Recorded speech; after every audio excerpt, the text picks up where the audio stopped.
Virus को समझने के लिए, वायरस को आगे पढ़ने के लिए आप लोगों को वायरस की डेफिनेशन का पता होना चाहिए। ठीक है, बेसिकली हमें पता है कि वायरसेस आर नॉट सेल।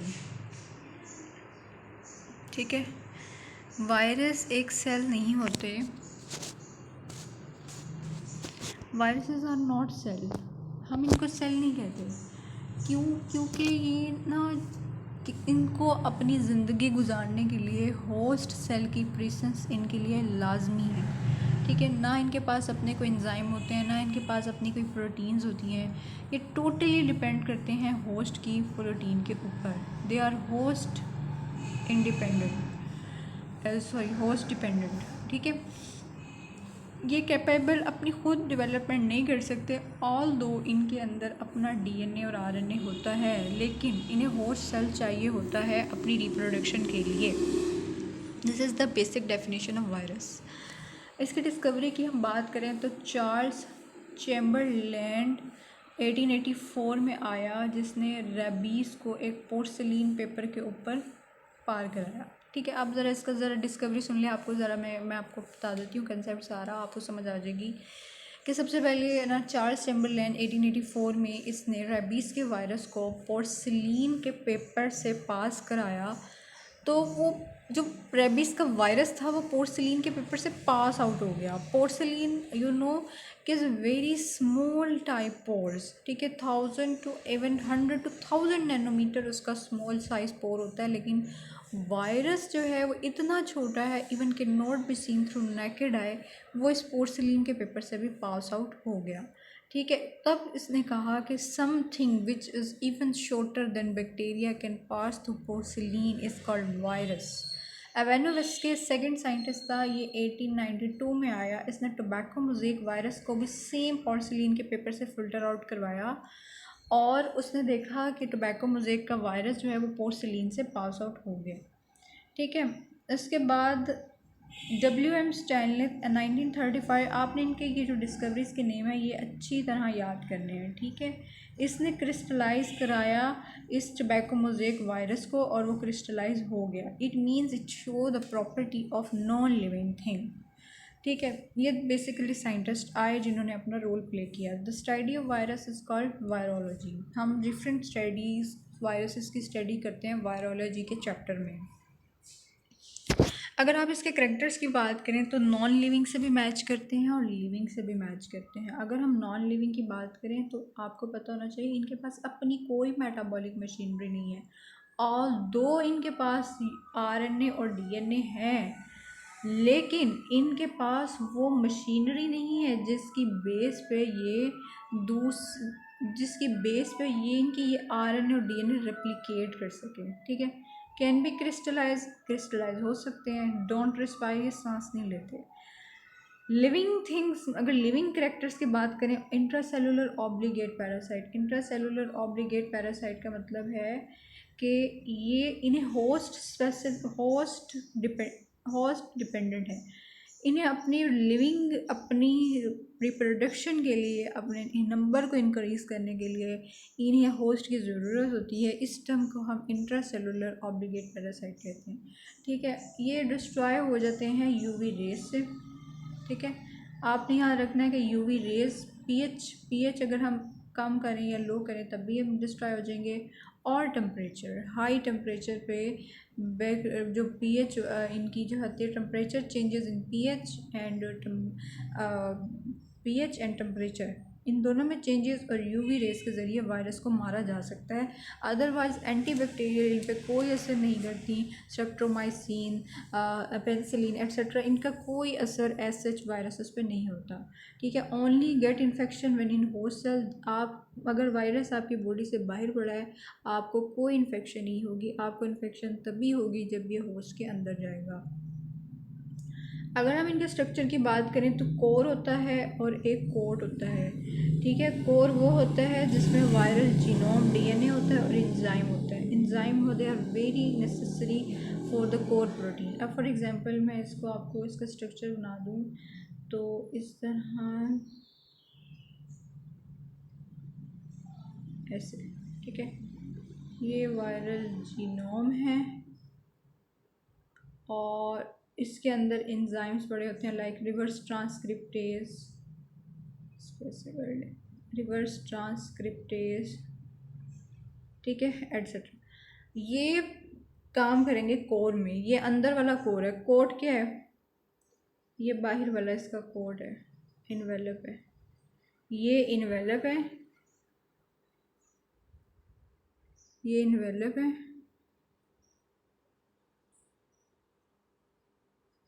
ये कोड है, ठीक है। फिर हम बात करते हैं कि ये है ना, ये वाला स्ट्रक्चर देखें, ये छोटे छोटे कैप्सोमियर से मिलके बना है। इसका ये कैप्सिड है ना, ये बेसिकली ये हिस्सा जो है, ये पूरे का पूरा कैप्सिड है, ठीक है। ये किससे मिलके बना है? कैप्सोमियर से। आइकोसाहीड्रल भी शेप हो सकती है इसकी, इस तरह वाली शेप, इसे हम आइकोसाहीड्रल शेप कहते हैं, ठीक है। हेलिकल भी हो सकती है, रोड शेप भी हो सकती है, ऐसे। इन्वेलप जो है, एक्स्ट्रा सेलुलर इन्वेलप जो है वो लिपोप्रोटीन का बना होता है, और जो इसके स्पाइक्स होते हैं वो ग्लाइकोप्रोटीन के होते हैं, वो ग्लाइकोप्रोटीन के होते हैं, ठीक है। क्लासिफिकेशन करें अगर हम इनकी, बैक्टीरियोफाज है, आपको पता है बैक्टीरियोफाज वो होता है जो उस पर एक्ट करता है, बैक्टीरियोफाज जो बेसिकली बैक्टीरिया पे वायरस एक्ट करता है, ठीक है। प्लांट में टोबैको मोज़ेक, एनिमल्स में बहुत सारे आपको पता हैं, सार्कोमा जो कैंसर होता है, पेपो वायरस जो वॉट्स को कोज करता है, पोक्सी वायरस जो पॉक्स वायरस, पिकोर्नो वायरस जो पोलियो और हेपेटाइटिस ए, पैरामिक्सो वायरस जो मीजल्स एंड मॉम्स को कॉज करते हैं, ठीक है। क्लासिफिकेशन देखिए इनकी, अगर हेलिकल की शेप देखें, अगर इस तरह का शेप है तो वो टोबैको मोज़ेक वायरस है। पॉलीहीड्रल आपको पता है, ठीक है, ये एडिनो वायरस है, कोल्ड वायरस इन्हें कहते हैं। Double standard DNA smallpox में होता है, single standard DNA mild rash में होता है, डबल स्टैंडर्ड आरएनए डायरिया में। अगर double standard act as messenger RNA के तौर पे अगर कोई एक्ट कर रहा है तो ये रूबेला वायरस है। अगर सिंगल स्टैंडर्ड आरएनए की तरह टेम्पलेट पे एक्ट कर रहा है तो इसे हम HIV कहते हैं। ये बैक्टीरियोफाज। अब ना मैं आपको यहाँ पे मैंने इसलिए स्लाइड अकेली छोड़ी है कि मैं आपको इसकी डायग्राम बना के दिखाऊँ, देखते जाएं, ठीक है। गौर से देखें, आपको समझ आ जाएगी। इसको ब्लैक कर लें, इसकी टेल को। This is the neck, this is the neck portion, this is the tail, this is the tail base, okay, and this one is the tail fibers, 3 one side and 3 other side.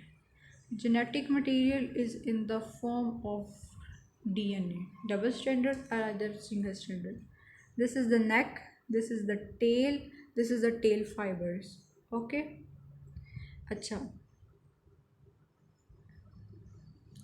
अब क्या होता है, बाहर इसके क्या है, envelope है जो इसने होस्ट सेल मेम्ब्रेन से लिया है, ठीक है। अब यहाँ पे इसके यहाँ पे इर्द गिर्द कॉन्ट्रैक्टाइल शीट होती है, और यहाँ पे एक एंजाइम रिलीज़ होता है जिसको हम कहते हैं लाइसोजाइम एंजाइम, ठीक है। This is the basically structure of bacteriophage phase, sorry, ठीक है। सबसे पहले अगर इसके हम उसकी बात करें तो एड्जॉर्प्शन होती है कि इसने होस्ट सेल मेम्ब्रेन, ये देखिए, इसने आके सबसे पहले यहाँ एड्जॉर्ब होना है, ठीक है, यहाँ फिर इसने उसके बाद यहाँ से लाइसोजाइम एंजाइम सेक्रीट करना है, और जो इसका ये डबल स्टैंडर्ड है ये एंटर होता यहाँ से, ठीक है। जीनोमिक इंजेक्शन हो गई है ये,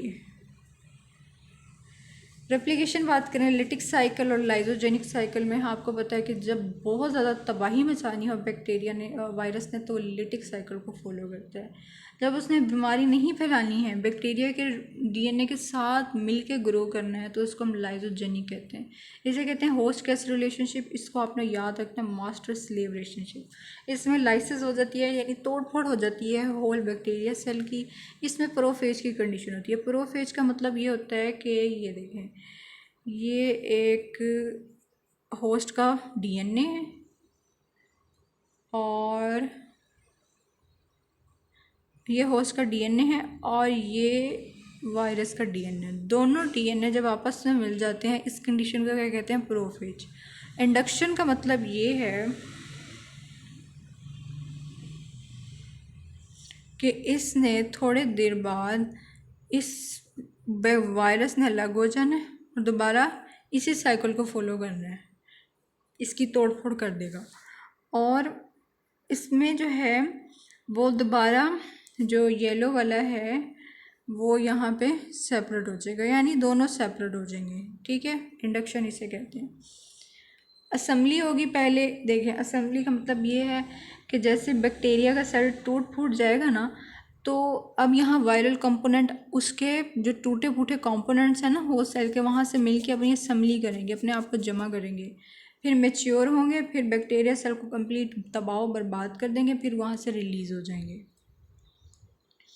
ये HIV का साइकिल है। HIV ना, ये देखें, बेसिकली मैं आपको HIV की यहाँ पे बना के दिखाती हूँ। HIV के पास ना two single stranded DNA RNA होता है। ठीक है,